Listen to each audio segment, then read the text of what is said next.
What's going on, guys, and welcome back to another episode of my player career mode. This is episode number 16. We start today's episode off with a game here against Swansea away from home, and once again I have been picked by Felix Magath to start the game as the main striker and the only striker of the side at the moment. Of course, I said before the formation never changes in player career mode, but yeah, we take on Swansea here, and I've also been getting a lot of comments asking me, why these videos aren't as regular as the manager career modes, why this series doesn't seem to be uploaded as much. I do know for a fact this series is my third most popular series, so it is the least popular of all three, but I still do have plans for it. It's not on the scrap heap, it's not on the down slope. I still have plans for it, but unfortunately it's very hard to fit every single video I own really into a week, so I do apologise that I can't upload it more often, but I'm thinking about just doing these episodes on the weekends. I'm not sure yet, we'll have to wait and see, but anyway, the first chance this game fell in the 15th minute as I'm played the ball down the right hand side here. We take on our man, swinging across towards the centre. It's cleared away only as far as Nikolic at the far post,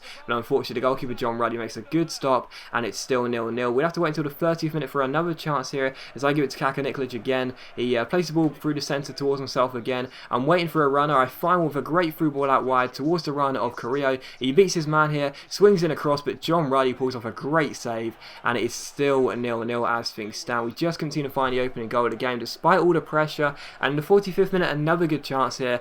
Carrillo goes down the right hand side, takes on Jordi Amat, beats him with the skill, gives it to myself. I get on the ball, play it through the centre towards Brian Ruiz. Ruiz gets on the ball as well. It's a great through ball towards Nikolic, but again Ruddy makes a good save and it's still 0-0. So we just continue to find a breakthrough, and from the corner this unfortunately just summed up my frustration here at Fulham, because unfortunately the side seems to always be on defensive mode and you can't change that. As the player, you can't ask the manager, you can't request him to change the emphasis to more attacking, and unfortunately Fulham always seem to go defensive, and that's really annoying. That's why I'm not getting the service at the moment, because unfortunately in a 4-5-1 I'm the only striker up top. I'm beginning to feel a little bit isolated, and unfortunately, as you saw in that game, there were very few chances, and that's why it finished 0-0, the second 0-0 in a row. There were just so few chances, and it's just really frustrating for me because there's nothing I can do. The manager won't change the emphasis to attacking. He always wants to stay on defensive, and that means I'm completely isolated. I'm not getting any chances.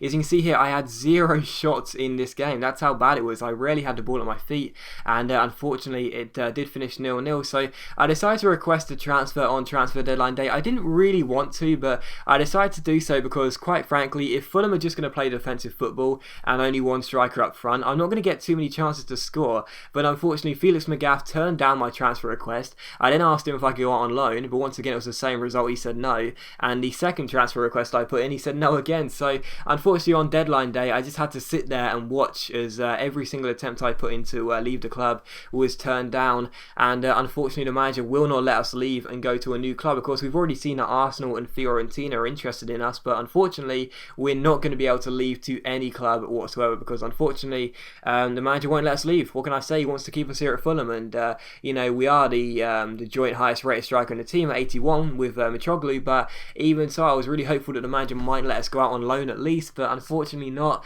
He wants to keep me here, and it just may be one of those frustrating seasons for us, because last season was great at Forest.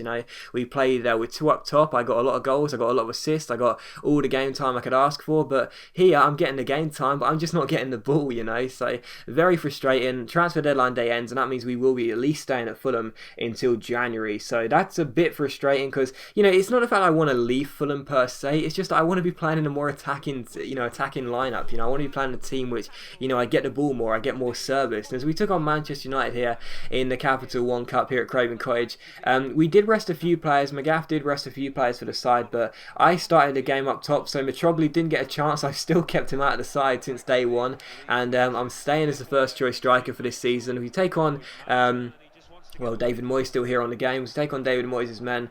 They changed quite a few players in their lineup, but they were still a very strong side, and you still think they are the favourites for this game. And the first chance of the game would fall in the 18th minute here as I'm played the ball and I roll it out wide towards Nikolic down the left flank. He takes on Raphael, beats him for pace, slides the ball forward towards David, who gets past Phil Jones and shoots, but unfortunately the shot was quite tame and it went wide in the post. But a good early chance for us in the 19th minute, and another chance would fall here in the 29th minute. It's Scott Parker who plays the ball out wide towards Williams. He chips the ball over top towards myself. I try and catch Lindegaard out with a first time half volley, but unfortunately the goalkeeper makes a good stop and it's still 0-0. But as you can see there, finally the Fulham manager decides to go on attacking. That was the first time I've ever seen that. So we go attacking here, but in the 34th minute you see Williams get on the ball. He plays a 1-2 on myself. We go down the right hand side. He keeps on going, eventually plays the ball out back out wide towards the right back, who crosses the ball in towards the centre. I win the header, but Lindegaard tips the ball over the bar. But this is the point, you know, finally the manager goes attacking and we get the chances. You know, if he'd just show a bit more courage, we'd keep that up. But eventually he went back to balanced and then eventually defensively,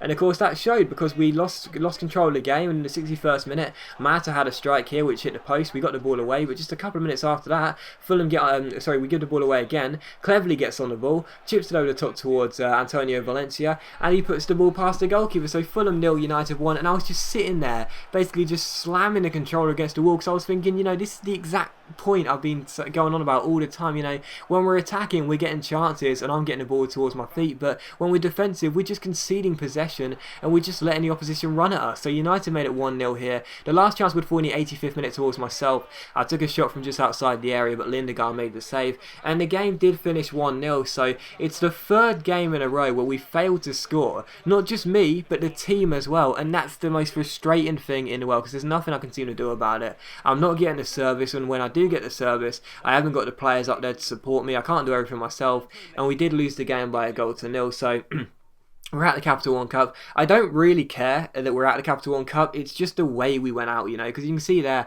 I had 100% shot accuracy. My passing was 95%. I was doing everything I could in that game. But, you know, when the manager decides to go defensive, we seem to lose everything. And I was really frustrated about that. But regardless of such, we took on Newcastle for the third and final game of today's episode. And we're here at Craven Cottage. As I said, we haven't scored a goal in 3 games. And, you know, since our first game when we beat West Ham, feels so long ago. It actually happened in the last episode when we beat West Ham by 3-0. We were so good we could have scored like 6 or 7 goals. Since then it doesn't look like we could have scored a single goal. But we take on Newcastle here. I was desperate to get myself back in the goals. I was desperate to get some points on the board and hopefully get a goal for one of my teammates as well, as we take on Newcastle here at Craven Cottage. And I'm still picked as first choice striker. You know, Mitroglou hasn't outmuscled me just yet. I'm still first choice striker, and the first chance of the game would fall here straight from kickoff as we give the ball towards Williams. Williams plays the ball back out wide towards Richardson here. Kieran Richardson plays the ball in field towards Williams. He offloads the ball towards myself. I'll play it backwards towards,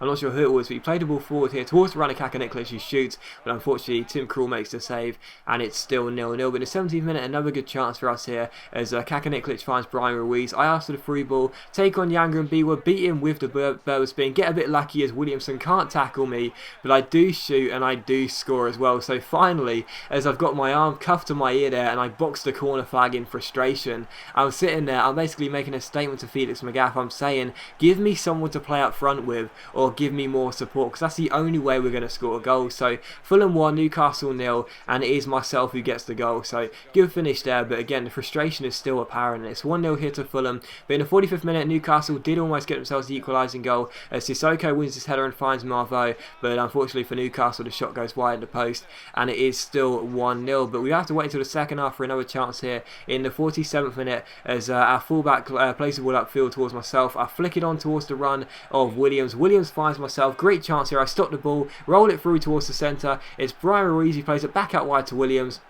I'm requesting a cross in the centre. I go for the header, it's cleared away. Sidwell wins the follow-up header, but Krul makes the save and it's still 1-0. And as I end up going for the challenge here, I actually end up getting booked here. It was still a sign of my frustration, despite it being 1-0 up. I was still hoping for a bit more support, but I end up getting a booking for that challenge here, as you can see. But in the end, that frustration just decided to help me, really, because I took out the anger and ended up scoring my second goal of the game, because from the corner it was crossed in. I jumped as high as I could, I won the header, I put it past Tim Krul and made it Fulham 2, Newcastle 0. So both goals coming from me, and it is Fulham 2, Newcastle 0. So great header there, and we get ourselves a 2-goal cushion, and finally we look like we are going to get ourselves a win for the first time in 4 games. In the 75th minute I was going for my hat-trick here. I round Younger and Biwa, I go for goal, but unfortunately Krul denies me the hat-trick as Younger and Biwa gets the ball away before it's going to cross the line. So still 2-0. The last chance of the game would fall in stoppage time here as Anita goes down the left hand side, takes on his man, finds Huntelaar here. Huntelaar ends up crossing the ball in towards the centre. He plays the ball in towards Gosling. Gosling beats his man and shoots, but he puts the ball wide. But the game does finish Fulham 2, Newcastle 0. So I was pleased to get the win there. I was pleased to get 2 goals as well, but still I was trying to make a statement to Felix Magath because I was saying, see what happens when we play attacking football, see what happens when I get the service, see what happens when I get support, we get the goals. But even so, Fulham 2, Newcastle 0. I was pleased to get both goals and I was pleased to get the 3 points. But as always guys, big thank you for watching the video. Really hope you have enjoyed it. If you have enjoyed the video, please leave a like and I'll see you for the next episode of my player career mode very soon.